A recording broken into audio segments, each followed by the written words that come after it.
Thank you for joining us on Logic 8's Season 8 finale of our GRCME podcast. I'm Jade Trombetta, your host today, stepping in for Megan Manaville.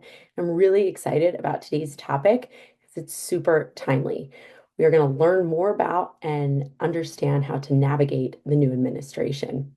And my guest today is Salim Alameddin. He is the Senior Vice President at Crossroads Strategies, and he and I are going to discuss key regulation trends and the objectives of the new administration, which will shape 2025, which some are saying is going to be a very transformative and explosive year. We are lucky to have Salim with us here today. He is an expert in the space. He lives and breathes everything government relations and everything that's going on the Hill. He represents clients across numerous industries before legislative and executive branch officials and staff. He provides his clients with strategic guidance and applies his deep network among congressional staff to hone in on his clients' concerns and priorities. He's based in DC, so since it's NFL playoff time, I guess go Commanders. Thanks for being with us here today, Salim. How are you? Thank you for having me. We're all very excited to have the Commanders back in the playoffs and hopefully have a new stadium in Washington, D.C. sometime soon. So here on the GRCME podcast, we like to have fun with it and we like to kick it off with an icebreaker. So are you cool with that? Of course.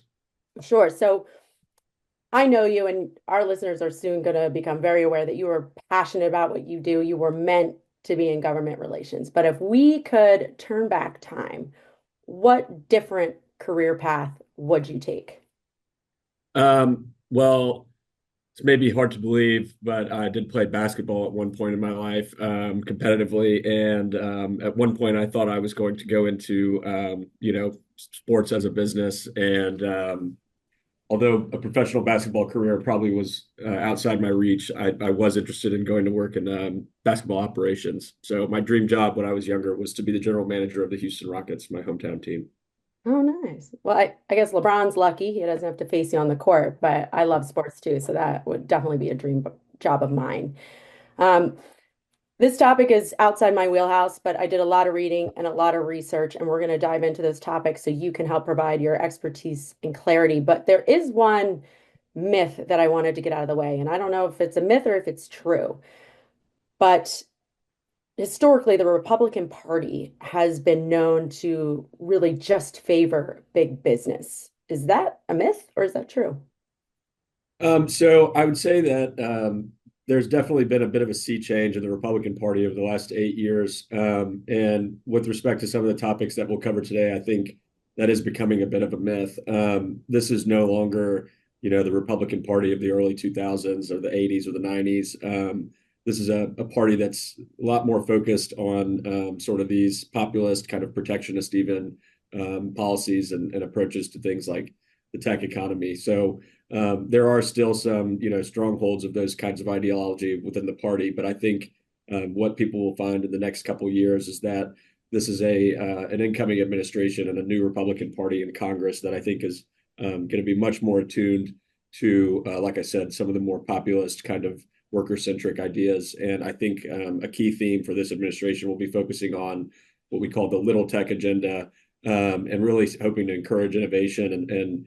I think it'll be a new experience for some of the larger players in the space to try to work with these new people, new members of Congress, new people with new relationships, new ideologies, like I said. So you just said that, we're expecting this to be a new party, but traditionally, Republicans are known for less government regulation. Do you think that will be the same under the Trump administration? Yes, certainly. So I think the first Trump administration had this mantra of cutting two regulations for every new regulation that they promulgated. So, whether it's Russ Vought at OMB or, some of the other team at the White House, I think they've even mentioned maybe expanding that to removing 4 or 5 regulations for each new one that they put forward. I think, like I said, with the tech industry, you've kind of had this almost inverse phenomenon where the tech companies have sought a lot of regulation in the privacy space, in the AI space. The larger players have, just because they want to avoid kind of patchworks around the country of different, conflicting state laws and things like that. But in general, I think for some of the smaller companies in the tech economy, and just kind of writ large, I think we're going to see a more hands-off approach, and I think we're going to see an attention to the startup economy and to the innovative economy, and try to keep from stifling that kind of growth that a lot of Republicans, I think, believe is a little bit wound up right now because of some pretty cumbersome oversight and regulations from the previous administration. That actually leads me into my next question. What I've been seeing is a lot, in the past few years, everyone's kind of like, let's watch and wait. And now I'm seeing pro-growth, cost avoidance, moving the needle forward. What does all of that mean for 2025 for the economy? Increase in budgets, increase in innovation, M&A and IPO. Like, what do you think is on the docket for the next 4 years? So I think it's going to be challenging, candidly, for Congress to move the ball forward on a lot of the kind of big ticket items. So I think in the interim, as you've seen already since the first couple of days of the Trump administration, there will be a lot of activity coming out of the White House. And once they get some of the agencies staffed up and get the secretary nominees confirmed, I expect that it'll be a very busy first 6 months for this administration, while Congress kind of sorts through some of the other priorities that need to be legislated. I think in general, there seems to be kind of this moment where the entire country recognizes that whether it's our budget deficits or our tax policy, there really is an opportunity to deregulate, lower taxes, and basically incentivize and create an environment for an explosion in economic growth. And I mentioned the deficit. It's very difficult to tax your way out of the situation that we're in now. And so I think a lot of people are counting on trying to get the United States economy back to, 4% growth year over year and things like that. And you've even heard President Trump, I think, mention this a few times along the campaign trail when asked about the budget deficit and the kind of fiscal state of the country. He believes that through deregulation and tax reform and some kind of more thoughtful policy making out of the agencies that's a little bit more hands-off, like I said, you can really unleash a lot of economic growth, which then drives revenue and kind of solves a lot of these problems naturally. Yeah, you opened up with a lot of activity, and there has been a flurry of activity in the past 2 weeks. One being Biden's executive order for cybersecurity. What do our listeners need to know specific to that executive order, especially software companies? And do you think President Trump will uphold that executive order or repeal it? So you've seen the incoming administration and President Trump already rescind a few of the more recent Biden executive orders. My hunch is that the cybersecurity one will remain intact, along with a couple others, at least for the time being. The new team needs to get staffed up. It needs to kind of get their hands into the actual work streams that have been underway. Not everybody turns over when the White House changes hands. You do have career officials and staff that have a tendency to kind of linger across administrations. So I think you've seen them rescind a few and replace a few, whether it's on export controls or AI, or the new AI infrastructure executive order that was done this week. But my hunch, like I said, is that the cybersecurity work will remain intact, at least for the time being. But I would expect that at some point, the Trump administration will replace that with their own executive orders. And I think, there's even been some reporting that President Trump and Vice President Vance were, the subject of some of these breaches.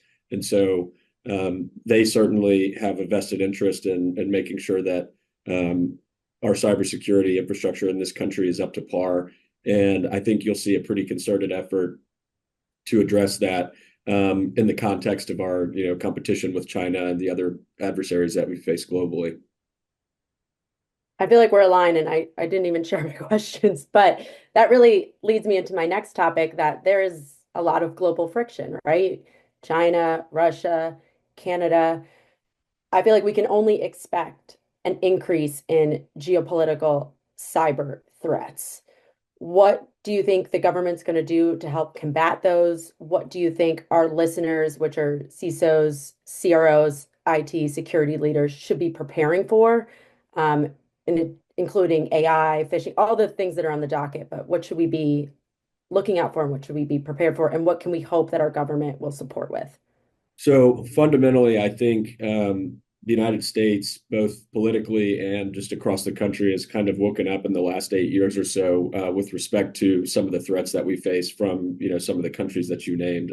I wouldn't throw Canada into that bucket just yet, but I think you'll see a continued focus on supply chains and ensuring that either, at least at the very least, the hardware that people are using does not create any kind of glaring, risks and openings for our adversaries to exploit. I think the team that the president has put together in the tech world that's going to be dealing with, just this entire kind of portfolio of issues in general seems to be a group of people that's very experienced from, the private sector in a lot of cases. And they tend to be pretty hawkish in terms of, like I said, our relationship with China and some of our adversaries. So I think, it may be a little bit easier for people to wrap their heads around, like I said, some of the hardware issues at first. But I think certainly going forward, whether it's in bilateral trade negotiations or just kind of these, broad-ranging negotiations that the president is kind of kicked off with China, and in this case, I do mention Canada and Mexico as well.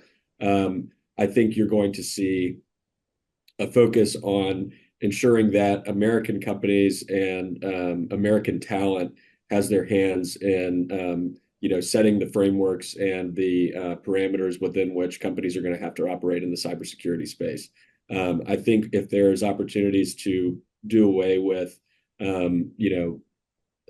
hardware and technologies that or companies that we feel are, at risk or pose a risk to the United States, for example, what you saw with Huawei in the first Trump administration, I think there will be a pretty keen eye to look out for any kind of, you know, subversive or potentially harmful, technology, both hardware and software, in the economy. And I think that will be economy wide. And I think it's easiest for the government to start with addressing their own infrastructure first. But this is something on which you'll have a willing partner in Congress, and a bipartisan interest from Congress in addressing. And you touched on supply chain. Are you hearing from your clients at all that they're not just protecting their own brand, but they're concerned about the vulnerabilities of their third party, their partners? They can have the strongest cybersecurity infrastructure put in place, but if they have a huge supply chain, that makes them quite vulnerable. Are you hearing any concerns in that way? Yes, a little bit. And, this is something, like I said, that people have kind of woken up to over the past few years. So I think starting with the first Trump administration and throughout the Biden administration, in large part because of the pandemic, but also predating that, just some of the first Trump administration's willingness to kind of take another look at our relationship with China, for example. A combination of those things have really, set in with people here in DC.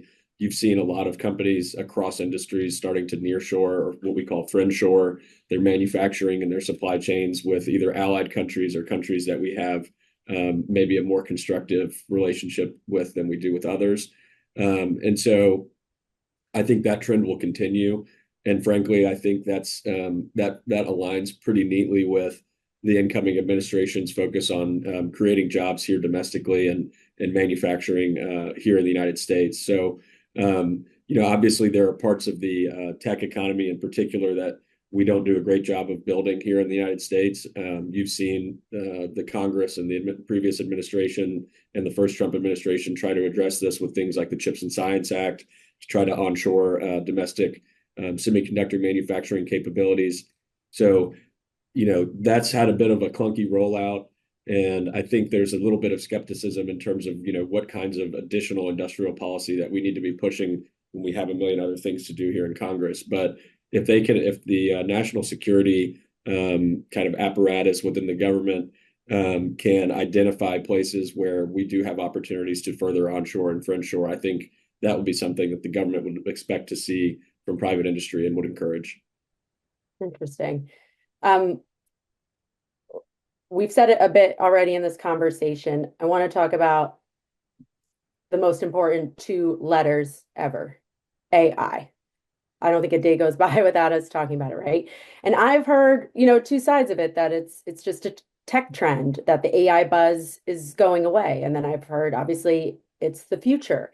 And then we just heard President Trump announce Project Stargate. And then when I started digging a little bit more, I saw within the new cabinet, or maybe it was previously as well, AI resides under the House of Energy and Commerce, the House of Science, the Senate Commerce, and I believe Saram Krishnan is Trump's senior policy advisor for AI. Where does AI live? Who's responsible for it? And what do we think, the trajectory of AI will be? So I think in the Trump administration, you'll see as it gets populated and as people get to their chairs and actually get under the hood, I think you'll see a lot of competition among the agencies in terms of trying to demonstrate that they're doing something on AI. You've seen that already in the Biden administration, kind of post ChatGPT boom and a couple of years ago. Every company that comes to Washington to talk about their business is now an AI company in some way. And in a similar way, I think all of the agencies want to be able to show that they're doing something to try to harness the benefits that AI can bring and productivity and efficiency, something that the government, many believe is lacking. So, and structurally, I think you've got the AI and crypto czar David Sachs, who I think will definitely have the president's ear on both of those issues. And there was a crypto executive order that was signed yesterday, and that's another topic for another day. But so you've got Sachs, and underneath him you have Saram.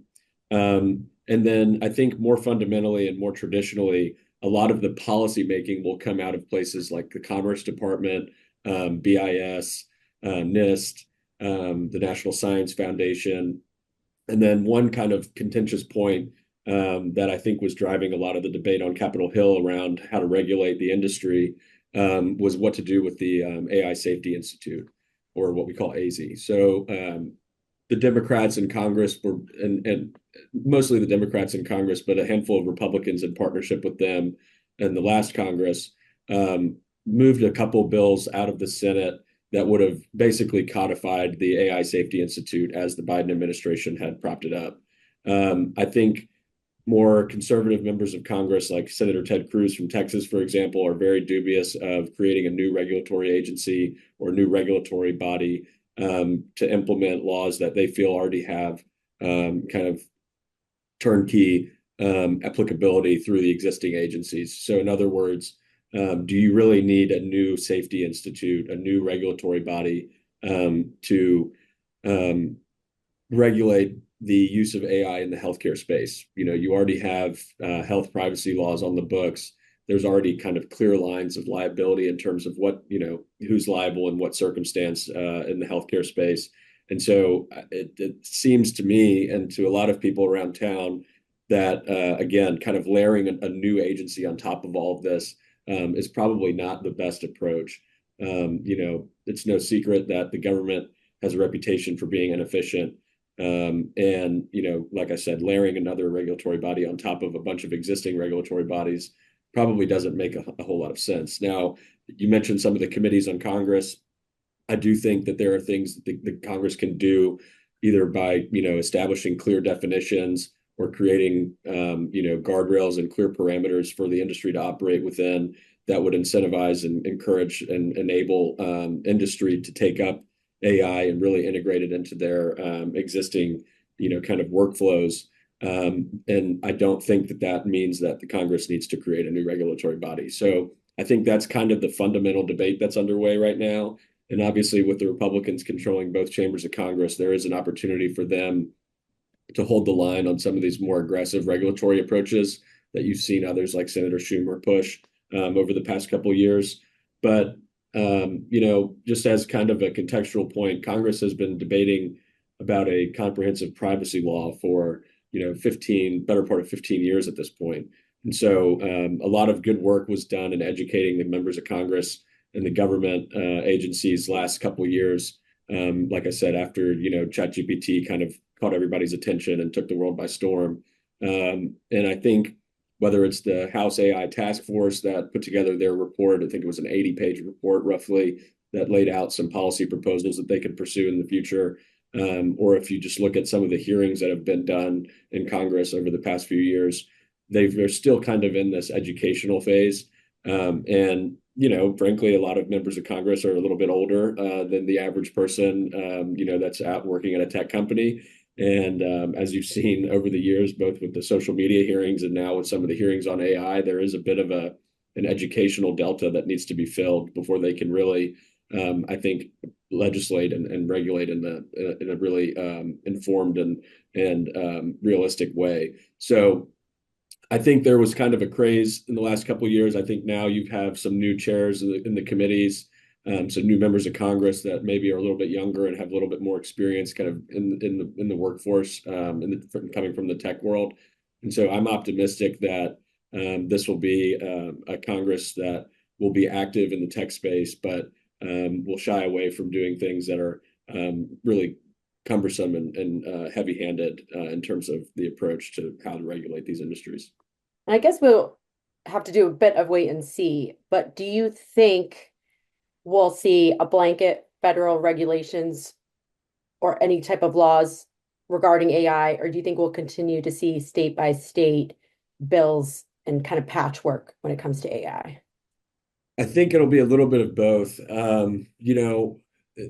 In Congress, it's really difficult to get a really big bill, a really dense bill across the line. I mean, there become too many issues that various members can take issues with, and I think it'll be a lot easier for them if they try to focus on what we call more rifle shot policies. And so, for example, around deepfakes, there was bipartisan consensus in Congress that, especially during an election cycle, there needs to be some way to verify the legitimacy of an image you see on the internet these days.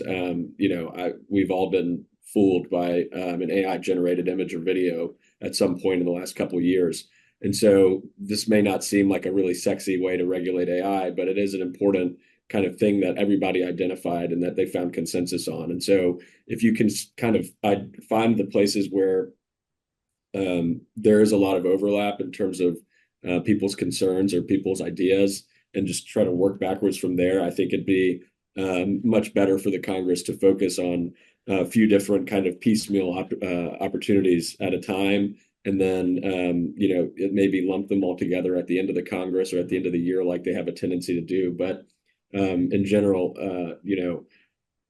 when you try to address these things with these, multi-thousand page bills, there's just always something that people are going to take issue with, and you start to bleed votes.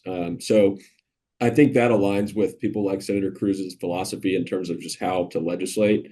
He'll be the chairman of the Commerce Committee in the Senate, which I think has some of the broadest jurisdiction on Capitol Hill, including tech and AI. And so you can just kind of go back and see some of the comments that he and the other Senate Republicans and House Republicans made publicly towards the end of last year, and pushing back against some of the big kind of regulatory bills that were moving through the process. And ultimately, they were able to hold the line until they could get the gavels in their hands in these committees. And now that now that it's their show, I think they'll take their time. They'll try to identify places where they can work across the aisle and build, consensus on a few kind of targeted areas. But I think, just to answer your first question, I think the fundamentals, right? Like, so having clear definitions so that you're already seeing, whether it's in the EU or within the states, or just around the world, each country and each state that's trying to regulate AI is coming up with their own definitions. And this seems like a tedious thing, but something as simple as the Congress clearly defining what a deployer is, what a developer is, and what their liabilities are, and where they sit in the kind of in the workflow. I think that could be incredibly powerful, and it's a very light touch approach, but something that I think would um, make people feel more comfortable in adopting some of the AI products that could increase their productivity by 5 or 6x, right? But they don't want to get hit with a lawsuit because they're doing something that hasn't been clearly defined and could get them in trouble because somebody a litigious and enterprising trial lawyer could put together a class action suit for something. So I think in general these are the kind of obstacles that some of the more enterprise focused AI companies and tech companies are facing. And so I think there's been about 2 years of kind of feedback that's been funneled into the Congress and into the administration. And hopefully that means we'll see some policy soon. Yeah, we talk a lot about in regard to AI, go fast but go safe. So how do you harness the power of AI, but also make sure you're avoiding the pitfalls and all that? So everything you said definitely makes sense. And actually, you mentioned kind of the older makeup of Congress, right? And now we're seeing Elon Musk, Bo Hines, Saram join. So they're leaving or they're moonlighting from their fast, fun, disruptive tech world to come and be government workers. What do you think the biggest challenges are for them, and what government politics do they need to navigate to be successful? So I think, like many people have experienced over the years, you know, the government is a humongous enterprise. There are people who have outlasted countless administrations that have been either at the agencies or on staff in the Capitol for, in some cases, 25, 30, 35 years. Um, they have a tendency to kind of roll their eyes at people like Elon when they come to town and, try to imply that they can kind of clean things up and do away with all of the kind of superfluous and duplicative regulations, for example.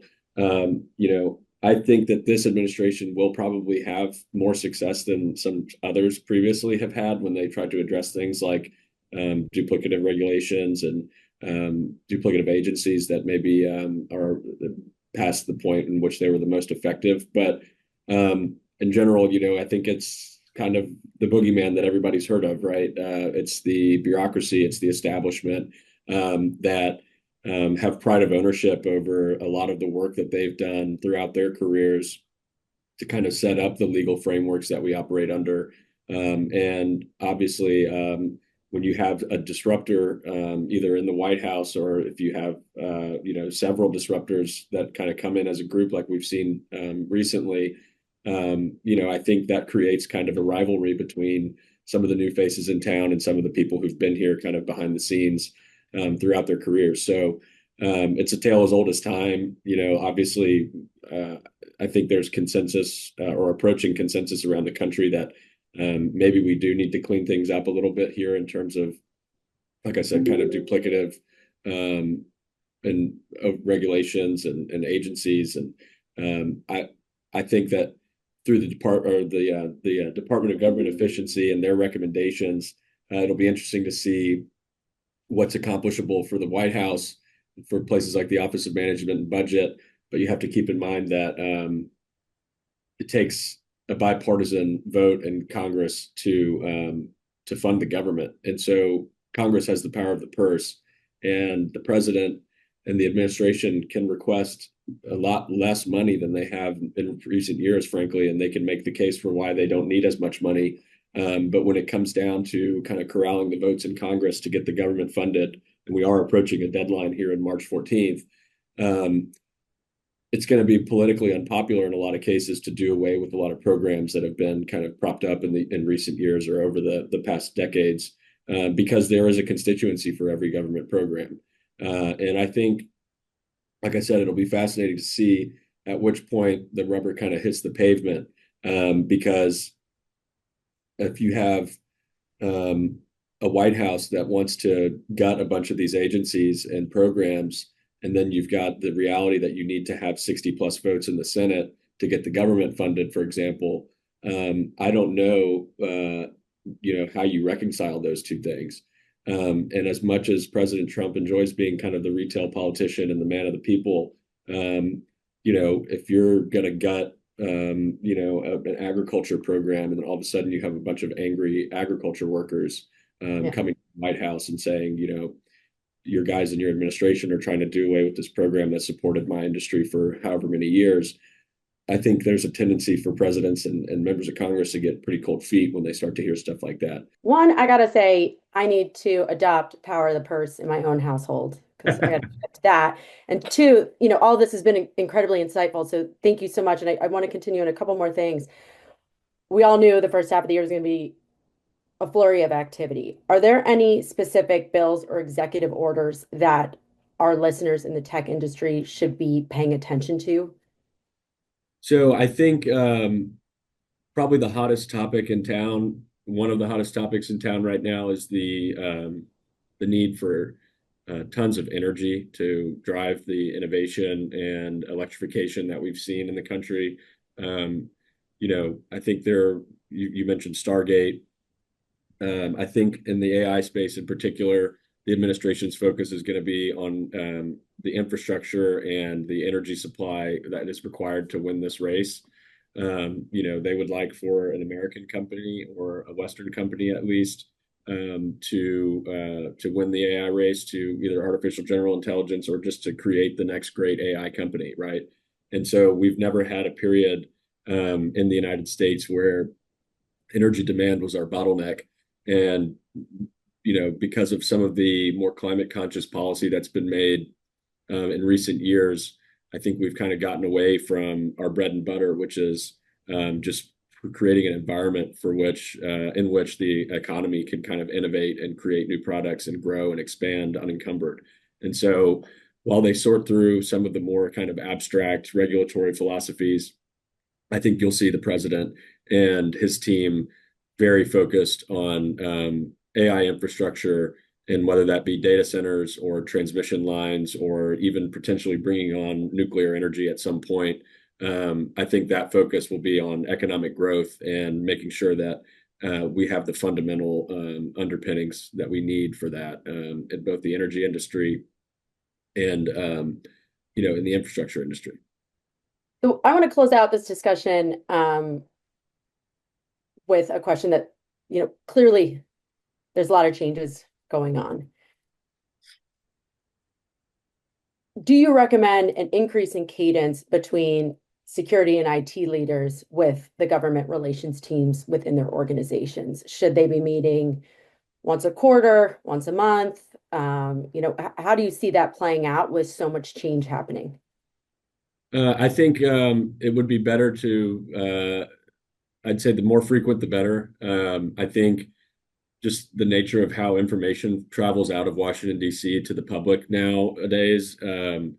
We've noticed that all of our clients have a lot more questions these days. And I think now that we're back to an era where the president is going to be setting policy directly from the White House at a pretty rapid rate, that has kind of a dual effect of creating a lot of concern for a lot of folks, but also creating a lot of excitement.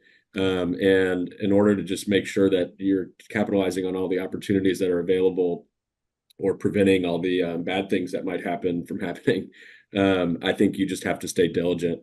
And there's a different cadence for every company and every business and every general counsel, et cetera. But in my experience, people have become much more interested in what's happening in Washington and how they can either leverage it to their benefit or, like I said, prevent bad things from happening to them. So it's always better, in my opinion, to be more diligent than not. So as we wrap up here, one of the reasons we love having experts from numerous industries on this podcast is so we can leverage your success to benefit our listeners. So, Salim, can you give us one or two tips for career success?